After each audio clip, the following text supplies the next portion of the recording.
Welcome back. We're following breaking news at this hour. IMPD is saying a man was found dead, shot in the head inside a car. Fox 59's Lindy Thaxton just arrived at the scene. She joins us live with the very latest. Lindy.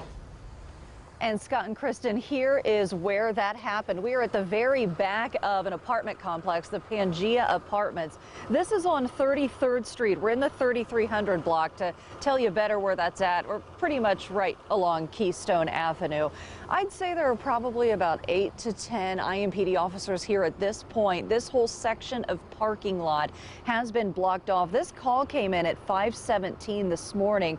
A report of a person shot in the head, a man in that car. This obviously now a death investigation. Still waiting to get details from IMPD, but I did just hear from one of their public information officers, and he said that if this does end up being ruled a homicide, this will be the 110th of this year. So haven't been able to get too much information yet. Working on doing that now that we're here, and we'll keep you posted as soon as we learn anything from more. For now, we'll send it back to you. All right, Lindy, thank you. 2 African-American men shot and killed by police officers in 1 week. These shootings spiked already heightened racial tensions across the country. Especially in Charlotte, North Carolina. Angry protests erupting after an officer shot and killed Keith Scott yesterday. The Charlotte Mecklenburg Police Department says approximately 12 officers were injured during the protest. Police also saying the shooting happened at an apartment complex while they were serving an outstanding warrant on somebody else. Police saying they saw Scott in his car. They also say Scott got out and had a gun on him. That's when an officer shot and killed him. But the police narrative conflicts with the story given by the victim's daughter. She says her father was holding a book and was shot after being tased by police. She claims Scott was disabled and afraid of the officers. Protesters say the deadly violence by police against African Americans is at an all-time high. There was a terrorist, New Jersey, New York. He was taken alive. They said they wanted to question him. So because of you wanting to question him, does his life mean more than our black men across the nation? It doesn't make any sense. Charlotte's mayor identified the officer involved as Brentley Vinson. The mayor says Vinson has been put on paid administrative leave. In Tulsa, Oklahoma, Terrence Crutcher was killed Friday. His family and attorneys say he was having car trouble. Tulsa police say Crutcher did not follow commands. So you see him, he has his hands in the air, white shirt right there, walking away from officers, and then moments later, Crutcher is shot and killed. Officer Betty Shelby fired 1 shot. She's now on paid administrative leave pending an investigation. Right now, no charges have been filed against her.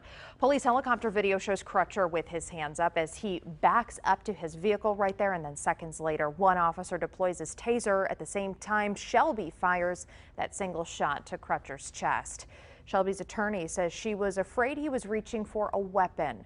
Crutcher's family now wants justice for what they are calling a senseless shooting. He gets to the window of the SUV and has his hands in the air, looks down the side of the car at Officer Shelby, and his left hand goes into the window. Officer Turnbow also saw it. Both of them reacted simultaneously, Turnbow firing his taser, Betty Shelby firing 1 round from her service weapon. It's our hope and wish that we get this rectified immediately, systems revamped, because this didn't have to happen. It was truly senseless. And the video truly speaks for itself. Crutcher's attorneys say reports he was reaching inside the vehicle are false because the windows on his SUV were rolled up.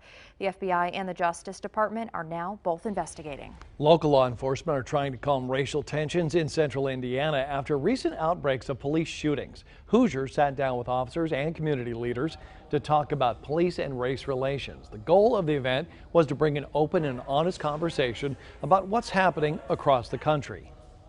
People just want to know what can I do, or how can I help the police officers be in a better position to prevent these incidents from happening? People are upset, rightfully so, but people are also passionate about wanting change, and they want to know how these officers are going to affect change. Police officers from 4 different departments were there to answer questions from community activists. Developing this morning, the man accused of planting bombs in New York and New Jersey is now facing federal charges. Prosecutors have charged Ahmad Khan Rahami with planting a series of bombs in both states, including one which injured 31 people when it blew up on a busy New York City street. Investigators say they've also found Rahami's journal, and they say some of the pages had bloodstains, and he allegedly praised al-Qaeda. Rahami's father says he called the FBI on his son 2 years ago after he threatened his mother and stabbed his brother. Why did you call the FBI 2 years because ago? What happened? He's doing bad.